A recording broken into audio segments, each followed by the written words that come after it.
Gumawa uli ako ng low carb condensed milk na hindi ko na malaman kung pang ilang version ko na. So 1 and 1/4 pack all-purpose cream, 1/4 cup butter, and then 1/8 teaspoon salt. Last ingredient ay itong low carb sweetener. Ang gamit ko nga po ay stevia drops. Kung ganong karami, depende na po sa inyo kung anong level ng tamis. Mahinang apoy lang na medyo matagal na haluan hanggang sa kumapal yung consistency niya. Actually, hindi pa siya talagang malapot. Pwede nang hanguin pag nag-simmer na. Kasi alapot pa yan habang tumatagal. Tikman mo. Ito ang low carb condensed milk. Panibagong version ko. Kuha mo. Ha? Kuha mo. Parang ito ang pinakamasarap sa mga naging version ko, no? Oo. Ito yung mas malapit, no?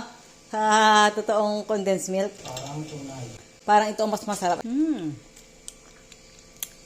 Masarap nga. Ala. Ayan po mga ka-low carb. Another idea pag nami-miss nyo ng condensed milk.